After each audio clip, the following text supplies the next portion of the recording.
امریکہ اور اسرائیل کی ایران کے خلاف جنگ کو 2 ماہ سے زیادہ وقت گزر چکا ہے اور اب ایک ممکنہ پیش رفت سامنے آ رہی ہے۔ صدر ٹرمپ کے مطابق ان کی ایران میں ایسے لوگوں سے بات چیت ہو رہی ہے جو ڈیل کرنا چاہتے ہیں، البتہ ایران تاحال محتاط ہے۔ ایران کہہ رہا ہے کہ امریکی تجویز ابھی زیر غور ہے اور وہ اپنا جواب ان مذاکرات کے ثالث یعنی پاکستان کو دے گا۔ امریکی میڈیا رپورٹس کے مطابق جنگ کے آغاز کے بعد یہ پہلا موقع ہے کہ دونوں فریق امن کے کسی فریم ورک کے اتنا قریب ہیں۔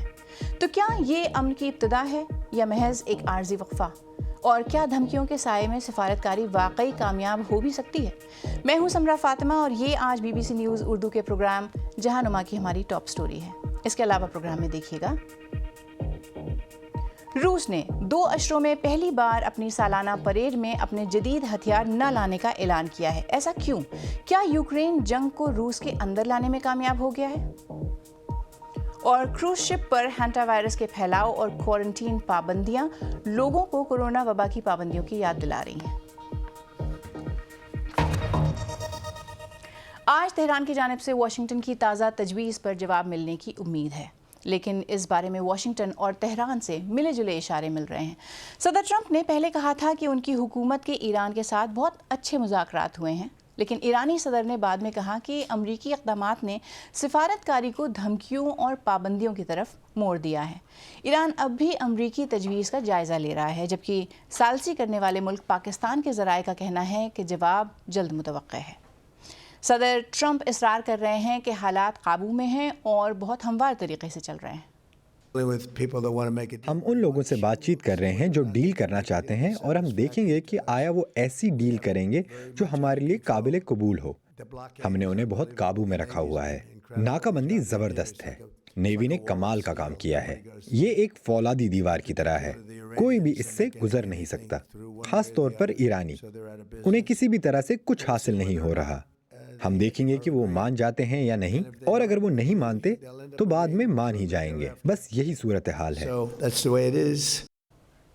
اور اس دوران امریکی افواج کا کہنا ہے کہ انہوں نے عمان کے خلیج میں ایران کے جھنڈے والے ایک ٹینکر کو ناکارہ بنا دیا ہے۔ امریکی فوج کے مطابق بحری جہاز MT حسنہ نے امریکی ناکہ بندی کی خلاف ورزی کرتے ہوئے ایرانی بندرگاہ کی طرف جانے کی کوشش کی۔ امریکی سینٹرل کمانڈ نے سوشل میڈیا پر بتایا کہ ٹینکر نے بار بار دی گئی وارننگز کو نظر انداز کیا، جس کے بعد امریکی بحریے کے طیارے نے اس پر حملہ کر کے اسے ناکارہ کر دیا۔ ہمارے انٹرنیشنل ایڈیٹر جیریمی بوون کا کہنا ہے کہ دونوں فریق اب بھی ڈیل کرنا چاہتے ہیں، لیکن اس ڈیل کی نوعیت کیا ہونی چاہیے، اس پر اب بھی ان کے درمیان بڑے اختلافات ہیں۔ واضح طور پر دونوں فریق معاہدہ چاہتے ہیں۔ دلچسپ بات یہ ہے کہ امریکی یہ نہیں کہہ رہے کہ جنگ بندی ختم ہو گئی ہے، یہ اس لیے کیونکہ وہ ڈیل چاہتے ہیں۔ مسئلہ یہ ہے کہ دونوں فریق مختلف قسم کے معاہدے چاہتے ہیں اور انہیں اب تک اس پر سمجھوتہ کرنے کا کوئی راستہ نہیں ملا۔ اب اس طویل عمل کی وجہ سے غلط فہمیوں کی گنجائش بڑھ رہی ہے اور دونوں فریق ایک دوسرے پر دباؤ ڈال رہے ہیں۔ بہت زیادہ ٹینشن ہے، اور ایسے ماحول میں جہاں بحری جہازوں اور جنگی جہازوں کے ارد گرد میزائل اڑ رہے ہوں، یہ ایک خطرناک صورتحال ہے۔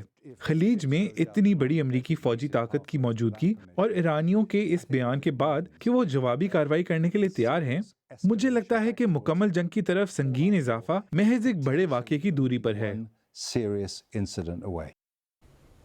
اور اس بارے میں مزید بات کرنے کے لیے اس وقت برلن سے ہمیں جوائن کر رہی ہیں صحافی اور ریسرچر سحر بلوچ۔ سحر، بہت شکریہ ہمیں جوائن کرنے کے لیے۔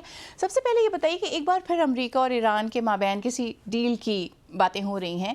میڈیا میں امریکہ اور ایران کے درمیان جس 14 نکاتی میمورنڈم کا ذکر ہو رہا ہے، اس کے بنیادی پوائنٹس کیا ہیں؟ کیا یہ محض ایک عارضی روڈ میپ ہے یا مستقبل کے امن معاہدے کی بنیاد اسے سمجھا جا سکتا ہے؟ جی سمرا، اس میں جو اطلاعات سامنے آ رہی ہیں ان کے مطابق تو یہ جو 14 نکاتی میمورنڈم ہے، یہ کوئی ایک پرماننٹ امن معاہدہ نہیں ہے۔ اس میں زیادہ تر ایسا لگ رہا ہے کہ جیسے اسٹرکچرل کچھ چیزیں ہیں جس میں ڈسکشن ہوگی۔ غالباً اس میں جو اسٹریٹ آف ہرمز کی موجودہ صورتحال ہے، کشیدگی ہے، اس پر بات ہوگی، وہ پوائنٹ ضرور اس میں شامل ہوگا۔ اس کے علاوہ جو یورینیم انرچمنٹ ہے، اس کے اوپر جو امریکہ چاہتا ہے کہ ایران اس کو لمٹ کرے، یہ اس میں ضرور شامل ہوگا۔ اس کے علاوہ جو فروزن ایسیٹس ہیں ایران کے، اس کے حوالے سے بات ہوگی۔ قیدیوں کی جو ٹرانسفر ہے اس کے اوپر بات ہو سکتی ہے۔ تو اس طرح کی سچویشن ہے۔ اصل میں جو دونوں فریق ہیں، جیسے ابھی آپ نے ایک رپورٹ بھی چلائی، اس میں دونوں چاہتے ہیں کہ کسی قسم کا معاہدہ ہو، لیکن ساتھ میں صورتحال یہی ہے کہ وہ اپنے اپنے پوائنٹس چاہتے ہیں جو کہ سامنے آئے۔ یہاں پر ایک بہت امپورٹنٹ پوائنٹ یہ بھی ہے کہ جب تک ریجنل ملیشیاز یورینیم انریچمنٹ کے پروگرام کے اوپر جب تک بات نہیں ہوگی تب تک یہ پرابلم اسی طرح رہے گی۔ تو یہ کانفلکٹ ریزولوشن سے زیادہ کانفلکٹ مینجمنٹ لگ رہی ہے۔ اگر آپ ایران اور امریکہ کے جو پرانے جس طرح سے بات چیت کا ایک مرحلہ چلتا رہا ہے اس کو بھی اگر دیکھیں تو اس میں بھی اس طرح کے پوائنٹس پہ ڈسکشن رہی ہے، لیکن جو ڈی ایسکیلیشن کے یعنی جو ایک اسٹرکچر ہے اس کے ارد گرد تو بات چلتی رہی ہے، لیکن جو مین پوائنٹ ہے جو ٹرسٹ ڈیفیسٹ ہے وہ اپنی جگہ برقرار رہا ہے۔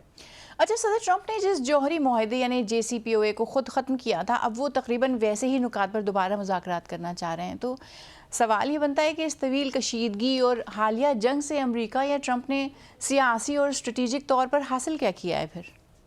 دیکھیں یہ اس پوری صورتحال کا سب سے بڑا تضاد ہے، کیونکہ جب 2018 میں JCPOA کو ٹرمپ نے ختم کیا تھا تو اس وقت انہوں نے یہ کہا تھا کہ یہ بہت ہی نرم معاہدہ ہے اور اس کا ایران کے اوپر کوئی اثر نہیں پڑنے والا، لیکن اب جو ہم معاہدہ دیکھ رہے ہیں یا اب جو جس طرح کی بات چیت ہو رہی ہے نکات کے اوپر 14 پوائنٹس کے اوپر، وہ ایگزیکٹلی اس میں سملر ایلیمنٹس ہیں۔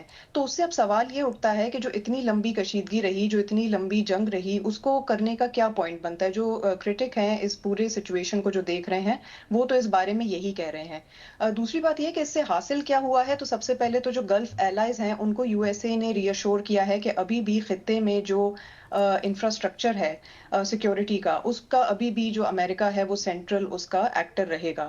دوسری بات اس میں یہ ہے کہ چائنا اور رشیا کو بھی ایک سگنل دے دیا گیا ہے کہ وہ ابھی بھی خطے میں اتنا ہی انوالو ہے جتنا پہلے تھا۔ تیسری بات یہ ہے کہ آئل اور شپنگ روٹس پر اپنی جو ملٹری ان کی اسٹرینتھ ہے یا جو ان کی ملٹری ریلیونس ہے اس کو بھی انہوں نے برقرار رکھا ہے، لیکن ایران بھی ساتھ میں ریلیونٹ رہا ہے، وہاں ریجیم کولیپس بھی نہیں ہوا۔ تو دونوں فریق یعنی USA اور ایران اس چیز کو اپنی وکٹری کنسیڈر کر سکتے ہیں۔ ٹھیک ہے، اچھا کیا ایران کسی بھی صورت اسٹریٹ آف ہرمز پر اپنی خود مختاری کے دعوے یا کنٹرول سے دستبردار ہونے پر راضی ہو سکتا ہے؟ ایران کسی بھی صورت اس پر راضی نہیں ہوگا، کیونکہ ایران کے لیے یہ سب سے بڑا ڈیٹرنس ٹول بھی ہے، اس کا نیگوشیٹنگ پاور بھی ہے، اور اس وقت ان کا جو سب سے بڑا کنٹرول ہے وہ اسی ہرموز کی وجہ سے ہی جو پوری جنگ ہے اس کی جو نیویگیشن ہم اس وقت دیکھ رہے ہیں وہ اسی سے ہینڈل کر رہا ہے۔ کیونکہ ایران ہو سکتا ہے کہ فار دا ٹائم بینگ کچھ گارنٹیز دے دے کہ کوئی ڈسٹرپٹ نہیں ہوگا، جو بھی آئل ٹریڈنگ پوری دنیا کر رہی ہے اس کو کسی طرح سے ڈسٹرپٹ نہیں کرے گا، لیکن اپنا جو نیگوشیٹنگ پاور ہے وہ اس کا ایسی اسٹریٹ آف ہرموز کے ذریعے ہے، تو وہ اس پر اپنی کبھی بھی جو پوری اجارت داری ہے وہ نہیں جانے دے گا۔ اوکے، بہت شکریہ ہم سے بات کرنے کے لیے سحر، تھینک یو۔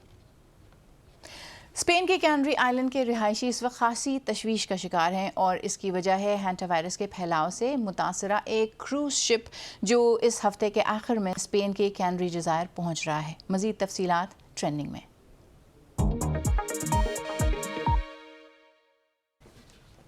اسپین نے عالمی ادارے صحت کی درخواست پر اس کروز شپ کو اپنے ہاں آنے کی اجازت تو دے دی ہے، لیکن جزائر کی مقامی حکومت نے اس فیصلے پر اعتراض کیا تھا، اور اس خبر نے مقامی رہائشیوں کو کورونا وبا کی دوران لگائی گئی کوارنٹین پابندیوں کی یاد دلا دی ہے۔ ارجنٹینا سے 1 ماہ قبل روانہ ہونے والے اس جہاز پر اب تک 3 افراد ہلاک ہو چکے ہیں۔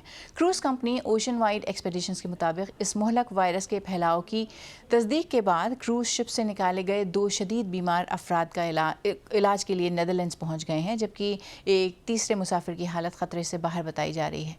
جہاز سے بدھ کو نکالے گئے افراد میں ایک برطانوی، ایک ڈچ اور ایک جرمن شہری شامل ہیں۔ کمپنی کے مطابق 65 سالہ جرمن شہری کا قریبی تعلق اس جرمن خاتون سے تھا جو 2 مئی کو جہاز پر ہلاک ہو گئی تھیں۔ سوشل میڈیا پلیٹ فارمز پر بھی یہ دیکھا جا سکتا ہے کہ یہ وائرس کس طرح لوگوں کو کورونا وائرس کی وبا کی یاد دلا رہا ہے۔ گریگ ایکسپرٹ لکھتے ہیں، میں نے جیسے ہی ہینٹا وائرس کے بارے میں سنا تیزی سے اپنی کار سے ٹوائلٹ پیپرز خریدنے کے لیے نزدیکی اسٹور پہنچ گیا، تاکہ اگر وہی سب کچھ ہونے والا ہے جو 6 سال پہلے ہوا تھا تو ہم تیار رہیں۔